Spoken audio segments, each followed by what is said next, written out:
les copains, bienvenue dans ce nouveau chapitre des péripéties d'Armando à vélo en Amérique du Sud.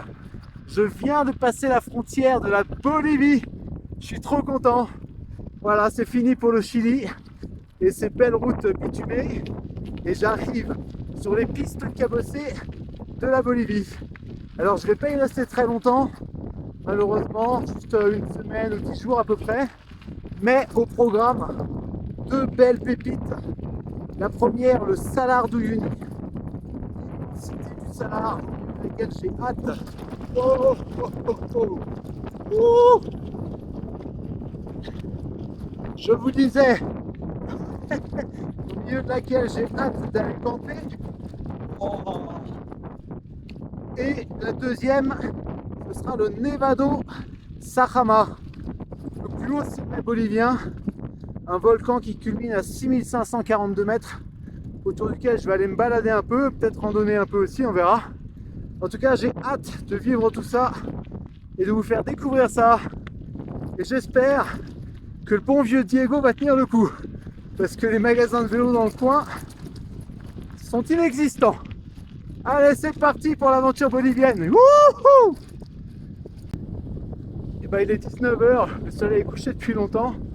Et là, je navigue dans un salar. Je ne vois pas grand chose. Je navigue juste avec la lueur de la lune qui brille.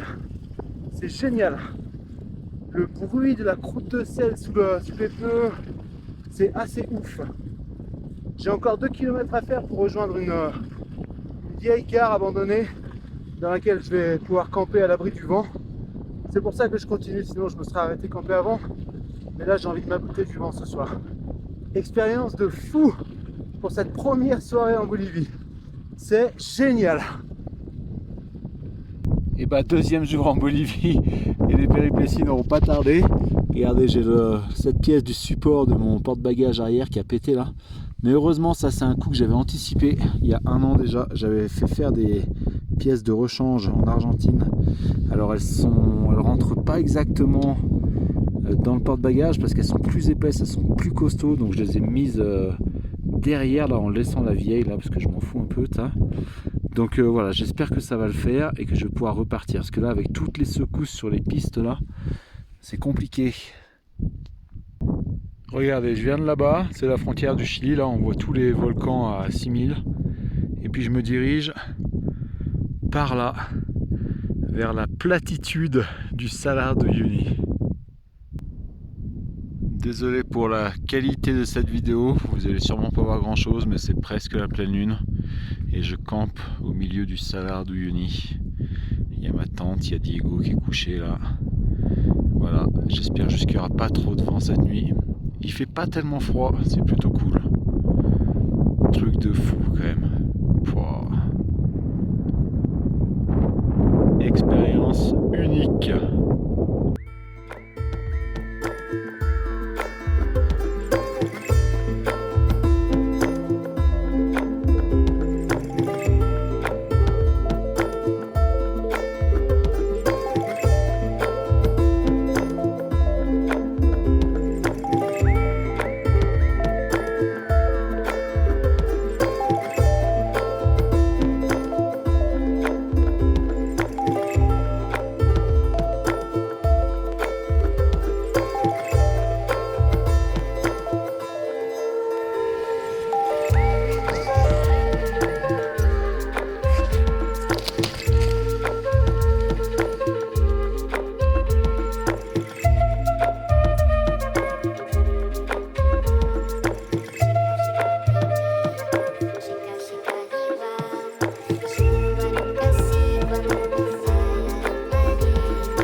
Voilà les amis, je viens de passer une nuit dans le Salar, un rêve de réaliser, ça fait longtemps que j'avais envie de faire ça.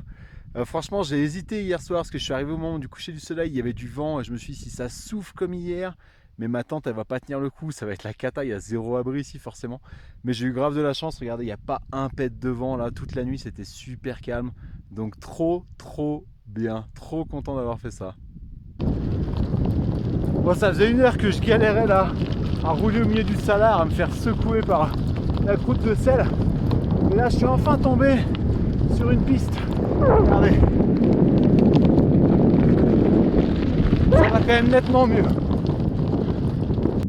Bonjour mes petits, c'est Maïté.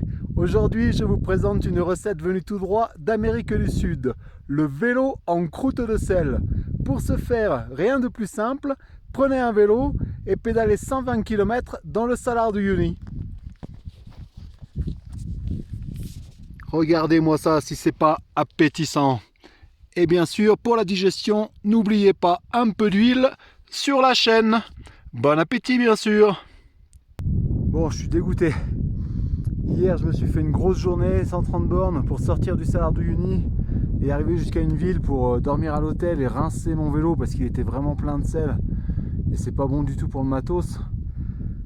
Et je suis reparti ce matin un peu fatigué et là, je me retape un Salar.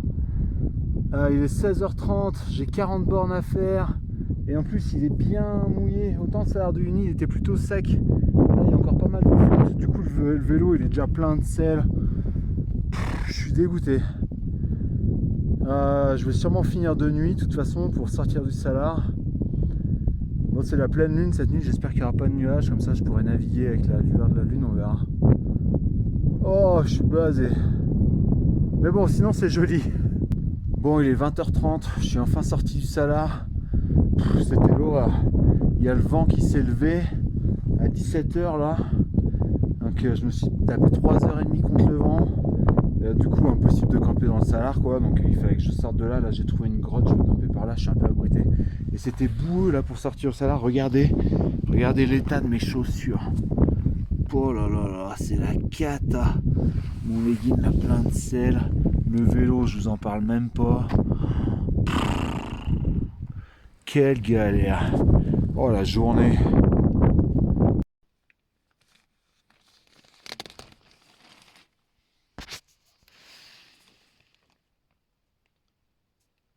Bon, j'ai dû laver mon vélo ce matin parce que le dérailleur était encrouté et tout, c'était la cata. Sauf que là, je viens de retraverser encore une fois le Salar. Du coup, le vélo il est encore dans un état dégueulasse. Sans parler de mes jambes, mes chaussures. Bref, donc je vais relaver mon vélo. J'ai l'impression de faire que ça en ce moment. Je passe plus de temps à laver mes affaires qu'à pédaler. Et figurez-vous que la vis de fixation de ma selle vient de recasser 2 semaines après l'avoir changée. Mais bon, j'avais vu qu'il y avait un petit peu de jeu dedans. En fait, elle était un tout petit peu trop longue, celle que j'ai achetée avec un Kairi. Mais heureusement, j'ai été malin. Je me félicite. J'en avais acheté 2 au cas où. Et du coup, j'ai pu la changer rapidement. Et j'ai ajusté la longueur en mettant un petit boulon en plus. Donc là, j'espère que normalement, ça va tenir plus que 2 semaines. On verra bien. Je veux pas m'avancer, mais il y a des chances que le gros sommet qu'on voit là-bas, là, ce soit le Nevado Sajama, plus au sommet de Bolivie, vers où je me dirige. Et là, c'est des lamas. Bon, ça ne fait plus aucun doute, hein, c'est bien le Nevado Sajama par là-bas, là, vers lequel je me dirige, plein nord. Un peu plus à l'ouest, il y a toute une série de pics à 6000 aussi. J'ai passé une nuit compliquée.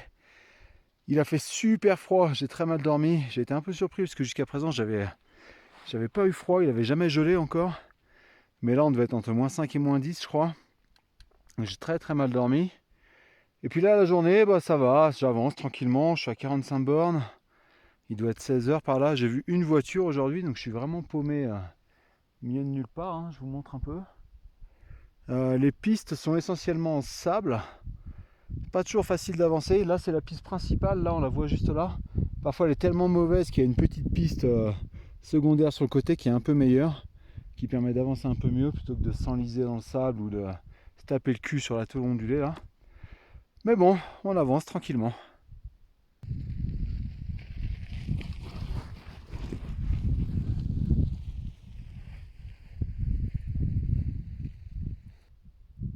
Il y a beaucoup de lamas et d'alpacas dans la région. Et il y a un truc qui me fascine à propos de ces animaux. Je vais vous montrer. C'est pas leurs petits pompons, hein. Ils sont bien jolis avec leurs pompons. Mais ce qui me fascine, c'est ça. Les lamas et les alpacas, ils vont aux toilettes. Ils chient toujours au même endroit. Ils ont tout l'espace qu'ils veulent, mais ils viennent toujours chier au même endroit. C'est pas incroyable ça? Et ben, j'ai passé un petit village en fin de journée là où j'ai fait le plein d'eau avant de repartir pour quelques kilomètres et trouver un endroit où dormir. Et à 2-3 kilomètres, j'étais en train de lorgner sur des maisons abandonnées là où il y avait un troupeau de lamas qui traînait. Quand le berger m'a aperçu et il est venu me parler, René il s'appelle, et il m'a dit ah mais viens à la maison et tout. Donc du coup bah trop sympa, il m'a invité à dormir chez lui. Donc là je suis dans ma chambre. Voilà, je vous montre, il y a le lit là-bas derrière. Là. Donc je suis bien content parce que je vais dormir au chaud cette nuit et je vais pas me cailler comme la nuit dernière. Et là trop sympa, il est venu, il m'a apporté une boisson du Happy, ça s'appelle, une boisson chaude à base de maïs moulu et puis des petites empanadas de fromage. Là. Donc on a mangé ça ensemble et puis on a discuté un moment et tout, trop gentil. Et voilà l'imposant Nevado Sajama. Il est magnifique, ça fait 2 jours que je suis dans la ligne de mire. Là je suis à 3 km du village de Sajama au milieu du parc national. Et je vais me poser un peu, demain je vais aller faire un peu de rando. Ça va être superbe. Et puis pour ne rien vous cacher, mon cul va me remercier parce que j'ai un peu mal avec toutes ces vibrations ces derniers jours là.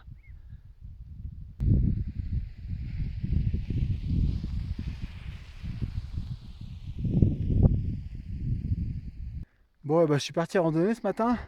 L'objectif c'est d'aller vers le sommet là-bas là, pour avoir un point de vue sur le Nevado Sajama. Et là il faut que je vous montre quand même. Je suis en train de me balader dans la forêt la plus haute du monde. Parce qu'on est à plus de 4500 mètres d'altitude et il y a des arbres qui poussent. Le Kenua, c'est un arbre qui pousse qu'ici entre 4500 et 5000 mètres d'altitude à peu près. Il dépasse pas 3-4 mètres de hauteur. Il a une écorce un peu particulière. Voilà, petit fun fact. Et voilà, je viens d'arriver au sommet du mont Wissala à 5053 mètres en face du Nevado Sajama. Bon, je suis un peu déçu, il y a un peu de nuages. Je suis parti un peu trop tard ce matin. J'avoue, j'avais un peu la flemme. Je suis parti du petit village de Sajama qu'on voit là-bas en bas, dans la vallée. Eh bien, ce matin, j'ai quitté le parc de Sajama et j'ai décidé de changer mes plans, de faire un petit détour par le Chili pour venir voir ce lac avec un beau point de vue sur le volcan Parinacota qui est juste là-bas. Bon, je crois qu'on peut dire que c'est un échec, mais bon, c'est pas grave, le lac est sympa quand même. Et puis, je me dirige vers le Pérou où je vais arriver demain soir. Donc, c'en est fini pour ce chapitre bolivien. La Bolivie qui a tenu toutes ses promesses, c'était vraiment génial. J'espère que ça vous a plu et comme d'habitude, l'aventure continue. Je vous retrouve très bientôt au Pérou. Salut!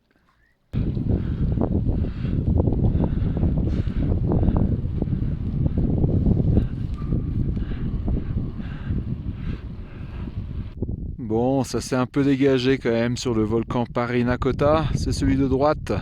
Il culmine à 6348 mètres.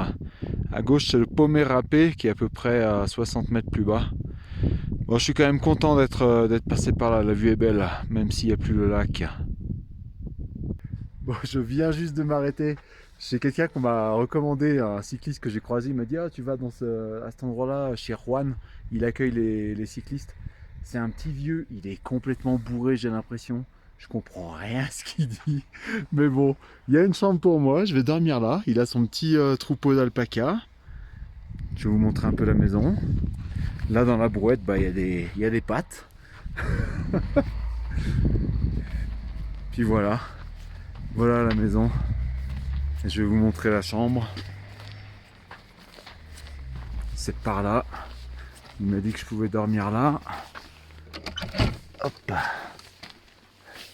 Alors, tac, le lit. Et là, regardez. Oh, chantier. Enfin, je vais dormir au chaud. Je vais essayer de vous montrer Juan plus tard.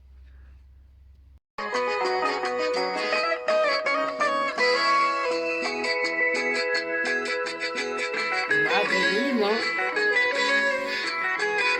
Ah, Comment vas, Juan? Bien?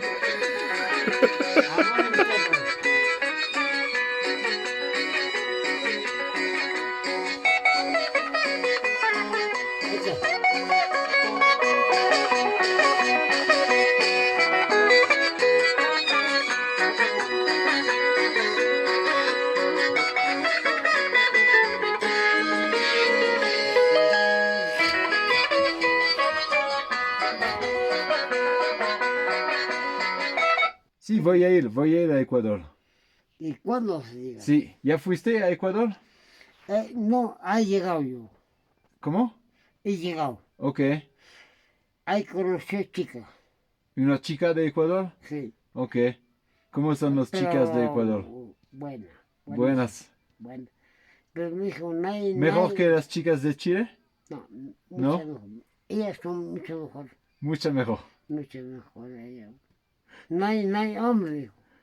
¿No hay hombre? Así me dijo ella, dijo. La Gladys, no hay hombre acá. ¿Cómo? No hay hombre acá, dijo. Yo dije, vamos a mi campo, dije. Ahí está mi campo, güey. No vas a venir, me dijo. Juan, somos amigos, ¿eh? Yo dije, vente a mi lado, dije. Tengo mi llama, dije. Encore un matin bolivien. Bon, faut que je vous raconte les copains. Avant-hier, quand je vous ai dit que j'en avais fini avec la Bolivie, je me suis peut-être avancé un petit peu trop vite. Parce que hier, en partant de chez Juan, après une nuit compliquée, je vous avoue, il a joué la musique à fond toute la nuit, sans vous parler de ses irruptions dans la chambre à 3h30, à 6h du mat, des fois où il s'est jeté dans mes bras en pleurant, en me parlant de sa femme qu'il avait quitté pour un autre gars. Bref, c'était assez triste au final, plus que marrant. Mais hier, j'arrive au village frontalier de Visviri, à la triple frontière, à 15 km de la triple frontière Chili-Bolivie-Pérou. Et donc je comptais rentrer directement au Pérou, sauf que là-bas j'apprends qu'il n'y a pas de passage officiel pour le Pérou. Et que pour rentrer légalement au Pérou, ma seule option c'est de revenir en Bolivie, de me taper 180 km vers le nord pour aller jusqu'à la douane et pouvoir rentrer au Pérou. Autant vous dire que je l'avais mauvaise hier. Hein. Voilà, ce matin j'en rigole, mais j'étais bien dégoûté hier. Et puis j'étais bien content de retrouver ma tante cette nuit-là, le calme de ma tante. Sauf que je suis tombé malade cette nuit. Je me suis levé en pleine nuit avec de la fièvre, j'ai dégueulé mon dîner. Pouh, c'est pas la grande forme. Là il est midi, je vais essayer de pédaler un peu, mais j'ai rien dans les pattes. Enfin, voilà, petit détour de 3 jours du coup. En Bolivie encore. Force et honneur. Oula, j'ai vraiment rien dans les pattes. Hein. Rien dans le ventre. J'ai pas d'énergie. Je fais 6 km et demi. Je suis dans une petite côte là. Je galère. En plus j'ai pas beaucoup d'eau, j'ai super soif, mais je me retiens parce que je sais pas quand est-ce que je vais pouvoir faire le plein là. Oh là. Et bien ça y est, 48 heures après être re-rentré en Bolivie, m'en voilà sorti de nouveau, et pour de bon cette fois, puisque je suis devant la frontière péruvienne, au bord du lac Titicaca. Merci d'avoir regardé cette vidéo, et à bientôt pour le prochain épisode des aventures d'Armando à vélo. Ciao ciao.